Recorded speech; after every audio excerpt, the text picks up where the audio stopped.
Hola a todos, sean bienvenidos a un nuevo video. Vamos a estar revisando conjuntamente con los videos anteriores el manual único de tribunales a efectos de poder dar una buena prueba de conocimientos.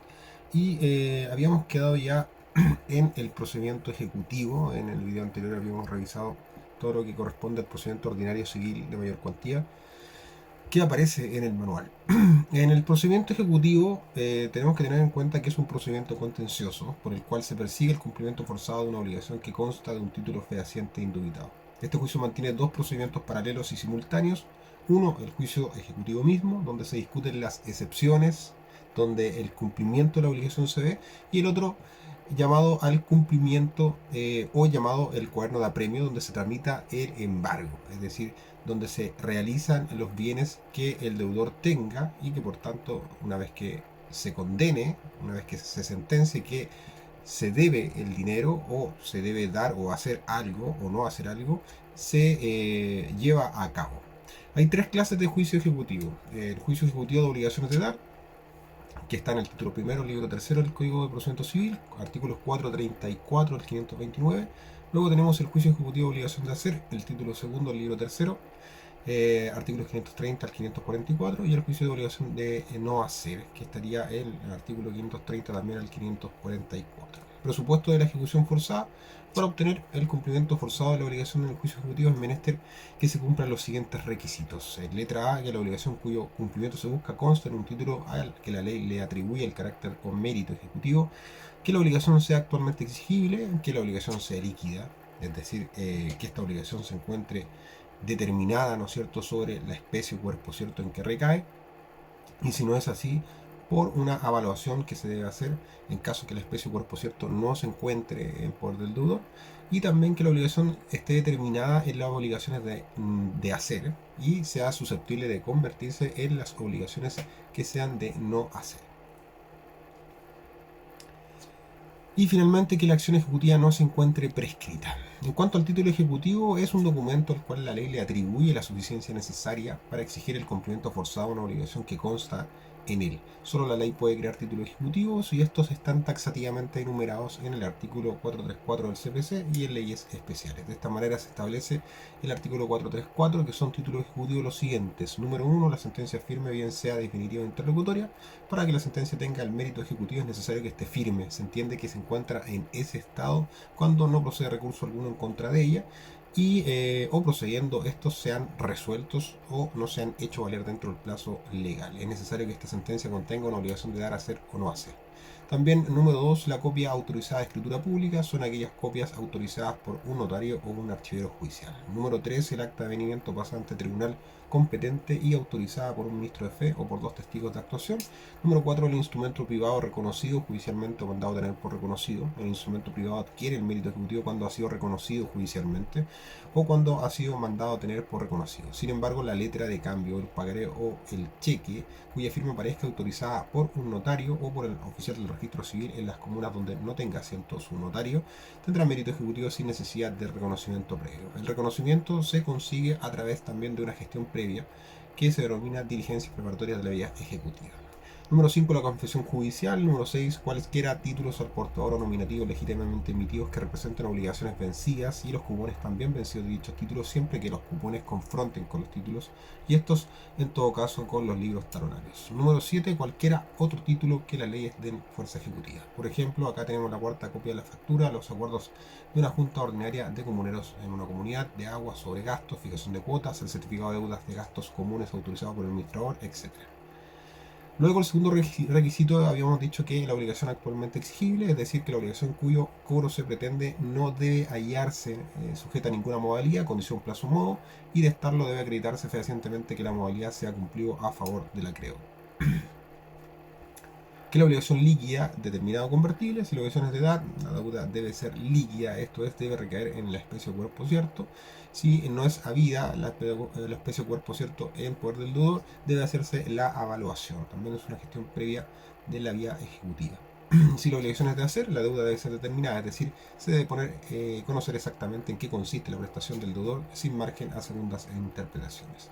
Si la obligación es de no hacer, debe poder convertirse en la destrucción de la obra hecha, con lo cual la obligación se transforma en una de hacer.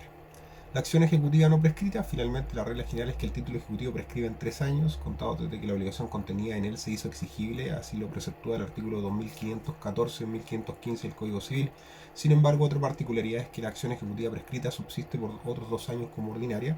En efecto, si ya se ha transcurrido este plazo de 3 años para deducir la acción ejecutiva, de igual manera puede perseguirse el cumplimiento de la obligación a través de estos 2 años que restan para completar los 5 de la acción ordinaria de prescripción. Ahora bien, hay obligaciones cuyas acciones ejecutivas tienen plazos de prescripción especiales. Letra A, cuando el título es un cheque protestado, la acción ejecutiva prescribe en 1 año, contado desde la fecha del protesto, la letra de cambio o pagaré.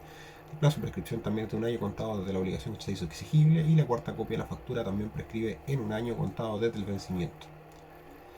Gestiones preparatorias de la vía ejecutiva. Si el acreedor tiene un documento que da cuenta de una obligación líquida determinada o determinable, actualmente exigible y no prescrita, la que no consta, eso sí, en un título ejecutivo, puede preparar su entrada a juicio ejecutivo por medio de las denominadas gestiones preparatorias de la vía ejecutiva, como el reconocimiento de firma puesto en un instrumento privado, la notificación judicial del protesto de letra, pagaré o cheque, o la confesión judicial o confesión de deuda.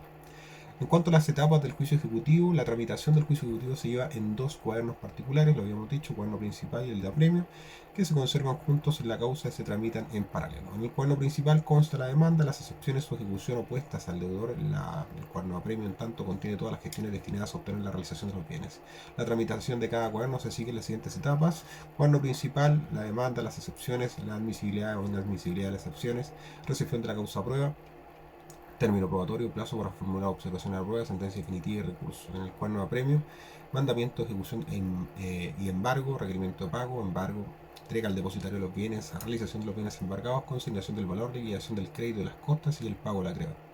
En cuanto al cuaderno principal, la demanda ejecutiva puede ser la primera gestión en el juicio o puede ser precedida por una gestión preparatoria de la vía ejecutiva. Es el medio por el cual el actor ejerce su pretensión y funda su título ejecutivo. Esta debe cumplir con los requisitos generales de todo escrito y los específicos del 254, dentro de los cuales es fundamental que contenga la enunciación precisa y clara de las peticiones que se sometan al fallo del tribunal, la más importante de las cuales debe ser la petición de requerir al deudor de pago, ¿no es cierto?, despachándose el mandamiento de ejecución y embargo contrario en caso que no pague, y que en definitiva se acoja a la demanda siguiendo adelante con la ejecución hasta el completo pago del crédito. Hay otros que además señalan bienes para la traer del embargo, designan depositario de los bienes embargados igualmente y solicitan la custodia del título ejecutivo en que se funda la ejecución. En cuanto al el examen de admisibilidad, se presenta la demanda a tramitación. El juez debe hacer un examen del título, conceder o denegar la ejecución. Tras analizar el cumplimiento de los requisitos propios de la acción ejecutiva, si se ha verificado como admisible la demanda, el tribunal deberá declararlo en resolución y mandará a notificar la demanda al deudor, y ordenará en el mismo escrito despache ese mandamiento de ejecución y embargo. Si se deniega la ejecución, el ejecutante podría apelar, o si fuera procedente, recurrir de casación en la forma o en el fondo. En cuanto a la notificación del ejecutado, si se notifica la demanda personalmente por cédula, el cuaderno principal, y en el mismo acto se le requiere de pago en el cuaderno de apremio. Si en el momento requerirse de pago el deudor no se encuentra, se dejará un aviso para presentarse en el día, hora y lugar que fije el ministro de fe para practicar el requerimiento. No concurriendo a esta citación el deudor, se le tendrá por requerido pago y será inmediatamente sin más trámite el embargo. En cuanto a las excepciones, el requerido el pago, el deudor tiene 8 días hábiles para deducir excepciones si vive en la misma comuna donde funciona el tribunal. Si el ejecutado vive en una comuna diversa, en un territorio jurisdiccional diverso, este plazo se ampliará más tabla de emplazamiento. Todos estos plazos son fatales y se encuentran desde el día del requerimiento de pago. En cuanto a la oposición del ejecutado solo podrá fundarse en alguna de las excepciones establecidas en forma taxativa en el 464 del CPC, referidas por ejemplo a la incompetencia del tribunal ante quien se ha presentado la demanda, ineptitud de libelo, falta de algún requisito legal en el modo de formular la demanda, falsedad del título, el pago de la deuda, concesión de esperas, prórroga del plazo, compensación, entre otras. La prueba, la resolución se recibe, la causa de prueba debe notificarse por cédula a las partes. El término probatorio de las excepciones será de 10 días. Podría ampliarse por 10 días a solicitud del acreedor, formulada antes del vencimiento. En todo caso, las partes de común acuerdo podrán conceder términos probatorios extraordinarios. La prueba se rinde y se tramite de la misma manera que en el juicio ordinario. Cuanto a los trámites posteriores a la prueba, vencido el término probatorio, las partes tienen 6 días para hacer observación a la prueba, luego de lo cual el tribunal cita a las partes para oír sentencia. En cuanto a la sentencia, el tribunal tiene 10 días para dictar sentencia, contado desde que el pleito quedó concluso. La sentencia se limitará a declarar si acoge o rechaza las excepciones. Si acoge una excepción, puede omitir las demás y referirse solo a la que acoge. La sentencia puede ser absolutoria o condenatoria. Para el ejecutado, si es condenatoria, esta puede ser condenatoria de pago o condenatoria de remate. En el primer caso, obligará al deudor a entregar una suma líquida de dinero o el bien que se adeuda. En el segundo, el juez ordenará el embargo de bienes suficientes del deudor, los que serán rematados para pagar con su producto al acreedor. Finalmente, si el deudor no dedujo excepciones, se omite el fallo y bastará el mandamiento de ejecución y embargo para que el acreedor pueda perseguir los bienes del deudor y el pago de su deuda conforme a las normas de apremio. En cuanto a los recursos, tenemos que, en contra de la sentencia definitiva, caben los recursos de aclaración, rectificación y enmienda, apelación, casación y revisión. El cuaderno de apremio, en este cuaderno, habíamos dicho, se contienen todas las gestiones que se realizan para el pago compulsivo de la deuda. En la primera foja de este cuaderno debe constar el mandamiento de ejecución y embargo. En cuanto al mandamiento, debe cumplir con los requisitos del 443, es decir, debe contener la orden de que el ministro de fe requiera el pago al deudor para que en el acto el requerimiento pague la deuda con intereses, reajustes si corresponde y costas, señalando que de no verificarse el pago en el acto de la intimación se procederá a trabarle embargo sobre los bienes suficientes. Debe contener asimismo la firma del juez y del secretario. En cuanto al requerimiento de pago, es el acto por el cual el receptor judicial u otro ministro de fe cumple la orden del tribunal, intimándole el mandamiento al deudor a fin de que pague la deuda. En cuanto a las actitudes, el deudor puede pagar la deuda antes o durante el requerimiento, deberá hacerse cargo el deudor del pago del capital, los reajustes de intereses que procedan y las costas. Si se le embargan bienes para el pago de la deuda, el deudor conserva el derecho de restituir estos bienes pagando lo que se debe. Cuanto a los embargos, es la aprehensión compulsiva de bienes de deudor que un receptor judicial realiza a solicitud del tribunal con el fin de que posteriormente el tribunal ordene la venta o la realización de estos bienes y luego se pague con su producto al deudor. Sin embargo, hay un límite establecido en el 447, ya que los bienes que señalan no pueden exceder de los necesarios para responder de la demanda, haciéndose esta apreciación por el mismo ministro de fe encargado de la diligencia, sin perjuicio de lo que pueda resolver el tribunal. Si el acreedor no designó bienes a embargar, este recaerá sobre los bienes que el deudor presenta en el acto del embargo, si el concepto del ministro de fe y el encargado de la diligencia son suficientes o si no, siéndolo, tampoco hay otros conocidos. A falta de esta designación, el ministro de fe procederá a determinar los bienes a objeto de embargo en el siguiente orden: va a embargar los dineros, otros bienes muebles, bienes raíces y finalmente los salarios y pensiones. En cuanto a los bienes inembargables, el 445 del CPC señala algunos bienes de inembargables. Se cuentan, por ejemplo, letra A, los sueldos, gratificaciones y pensiones de gracia, jubilación, retiro y montepío que paga el Estado y las municipalidades.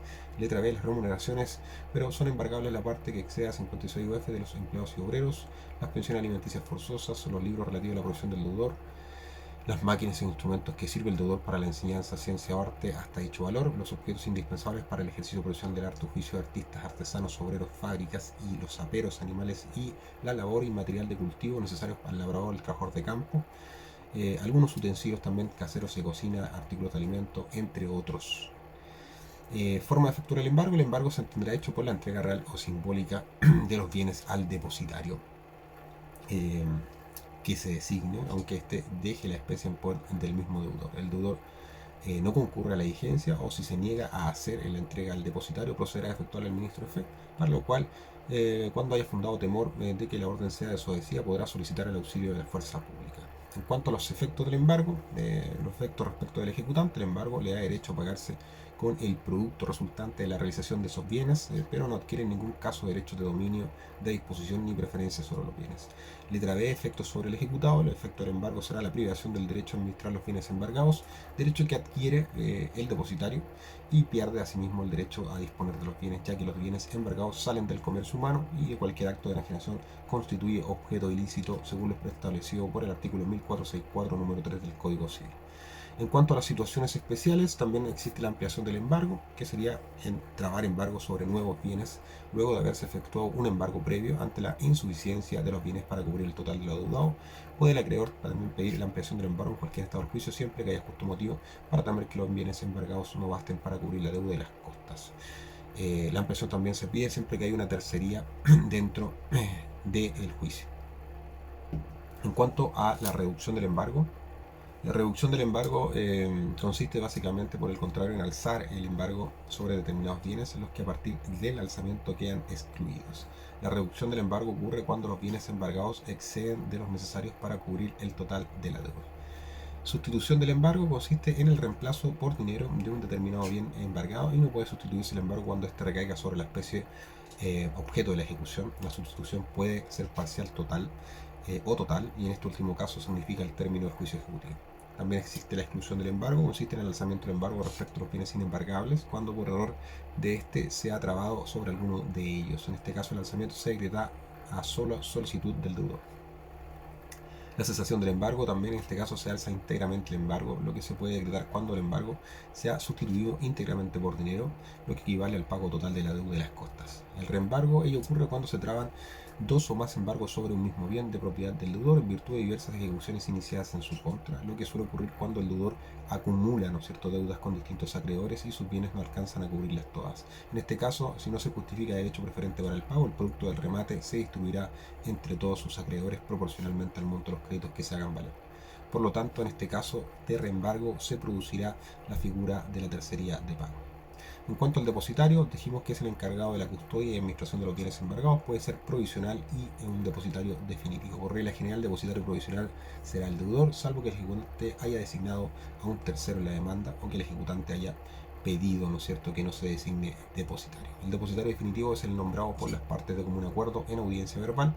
A falta de acuerdo lo designa el tribunal. Las facultades del depositario se refieren en términos generales a la administración de los bienes embargados. Obligaciones del depositario: depositar en la cuenta del tribunal los fondos líquidos que provengan de su administración tan pronto como cuente con ellos, rendir cuenta de su administración ante el tribunal y al final de su administración. En cuanto a la liquidación de los bienes, la tramitación en el acuerdo principal concluirá con sentencia definitiva, bien sea absolutoria o condenatoria. En este último caso, dicha sentencia podrá ser de pago o de remate. También podrá incluir con el certificado de no haberse opuesto excepciones a la ejecución, caso en el cual se omite la sentencia y va a estar el mandamiento de ejecución para continuar con el cobro ejecutivo. En cada uno de estos casos, la liquidación de los bienes se hace de diferente manera. Liquidación de los bienes cuando hay sentencia condenatoria de pago. En este caso, la cosa embargada es la especie, cuerpo cierto de vida o dinero. La liquidación de los bienes se hace mediante la entrega de ellos al ejecutante. Esto puede hacerse a partir del momento en que la sentencia definitiva queda firme ejecutoriada. Si lo embargado es dinero, debe practicarse por el secretario del tribunal a petición de cualquiera de las partes una liquidación del crédito, regulación de costas a pagar. Efectuada, se notifica a las partes las que tendrán derecho a presentar objeciones que se tramitan incidentalmente. Una vez firme la liquidación, se podrá pedir el giro del cheque de los fondos consignados en la cantidad que la liquidación determine, pues los fondos están depositados en la cuenta corriente del tribunal. El cheque se emitirá a nombre del ejecutante o de su abogado si le dio facultades para percibir. En cuanto a la liquidación de los bienes cuando hay sentencia condenatoria de remate, en este caso la cosa embargada son bienes que deben rematarse o realizarse para poder pagar al ejecutante. En este caso la sentencia definitiva ordena la realización venta de los bienes embargados y luego el pago al acreedor con el producto del remate, cuestión que se trata de inmediato. Para proceder al remate basta que se haya notificado la sentencia sin que sea necesario esperar que se encuentre ejecutoriada, pero para pagar al ejecutante ahí sí se requiere el certificado de ejecutoria. Realización de los bienes embargados. Respecto al procedimiento, hay que distinguir bienes muebles sujetos a corrupción, deterioro o difícil conservación. Debe venderlos rápidamente el depositario previa autorización judicial sin necesidad de hacer tasación y luego consignar el producto de la venta a la cuenta del tribunal. Muebles corporales, bienes muebles corporales se venden al martillo designado por el tribunal, quien informará al tribunal y este a su vez a las partes el día y hora de la venta. La venta se hará al mejor postor y sin necesidad de tasación, luego de lo cual rendirá cuenta del remate y consignará el producto de la cuenta corriente del tribunal. Bienes muebles incorporales, atendida su inmaterialidad, deben ser previamente tasados por peritos, luego de lo cual se venderán en remate público ante el tribunal que conoce de la ejecución o ante el tribunal en cuya jurisdicción estén situados los bienes, cuando así se resuelva solicitud de parte y por motivos fundados. En cuanto a los bienes inmuebles, la realización de los bienes raíces se realiza a través de la tasación. Se tasa el mueble con el fin de fijar un mínimo para la subasta, sea por perito o aquel valor que figure en el rol de avalúo fiscal vigente. Luego vienen las bases del remate, aprobada la tasación del bien raíz, las bases de acuerdo a las cuales se realiza la pública subasta, fijando entre otras bases las cauciones para participar en el remate, el mínimo de las posturas, las condiciones de venta, forma de pago, fecha, oportunidad de entrega, venta ad corpus, quién paga los gastos de venta, etc. Oportunidad de remate, aprobada la tasación, se señala el día y hora de la subasta. El remate se realiza en las dependencias del mismo tribunal, en lo posible fuera de horario de las audiencias. Cuanto a las formalidades de publicidad, el remate con el señalamiento del día y hora en que debe tener un lugar se anuncia por medio de avisos publicados al menos 4 veces en un diario de la comuna que tenga asiento el tribunal o de la capital de la provincia o de la capital de la región, y si en aquella no lo hubiere trámites previos, se notifica y se cita a los acreedores hipotecarios, se autoriza los acreedores embargantes o autoriza judicial en su caso. Se califican las cauciones. Todo postor para tomar parte en un remate debe rendir caución suficiente, calificada por el tribunal sin ulterior recurso, para responder que se llevará a efecto en la compra de los bienes rematados. El remate propiamente tal, el remate es judicial, forzado, público y al mejor postor. La subasta recae sobre los derechos que el deudor tenga o pretenda tener sobre la cosa embargada. Si llega el momento de la subasta no se presentan postores, podrá el acreedor solicitar cualquiera de estas dos cosas a su elección. Número 1, que se adjudiquen por los 2/3 de la tasación los bienes embargados. Número 2, que se reduzca prudencialmente por el tribunal el avalúo aprobado. La reducción no puede exceder de la tercera parte de este avalúo. Trámites posteriores. Luego el remate se levanta acta que será firmada por todos los concurrentes al remate y en caso de haber habido adjudicatarios de las especies rematadas, se otorga la escritura pública de adjudicación. Esta acta de remate valdrá como escritura pública para el efecto del 1801, pero sin perjuicio de ello deberá otorgarse dentro del tercero día la escritura pública definitiva con inserción de los antecedentes necesarios y con los demás requisitos legales. En cuanto al pago al ejecutante, una vez efectuado el remate o la venta, se debe designar los fondos en la cuenta corriente del tribunal, se debe liquidar el crédito y luego ejecutaría la sentencia, se debe pagar al ejecutante salvo que exista apelación pendiente. En cuanto a la cosa juzgada, la sentencia recaída en el juicio ejecutivo produce cosa juzgada en el juicio ordinario, tanto respecto al ejecutante como el ejecutado. También tenemos la figura de las tercerías. En términos generales, las tercerías es la intervención en el proceso de un tercero que no es parte del juicio. En el caso del juicio ejecutivo, el interés del tercero solo puede recaer sobre el crédito que se ejecuta o sobre los bienes embargados y solo puede deducirse tercería para alegar, número 1, el dominio sobre los bienes embargados, tercería de dominio. Número 2, posesión sobre los bienes embargados, tercería de posesión, mejor derecho. Número 3, mejor derecho que el acreedor para pagarse con el resultado de la ejecución, tercería de prelación. Derecho a concurrir al pago a falta de otros bienes, tercería de pago. Con eso terminamos lo que es el juicio ejecutivo. En el siguiente video vamos a revisar el procedimiento sumario.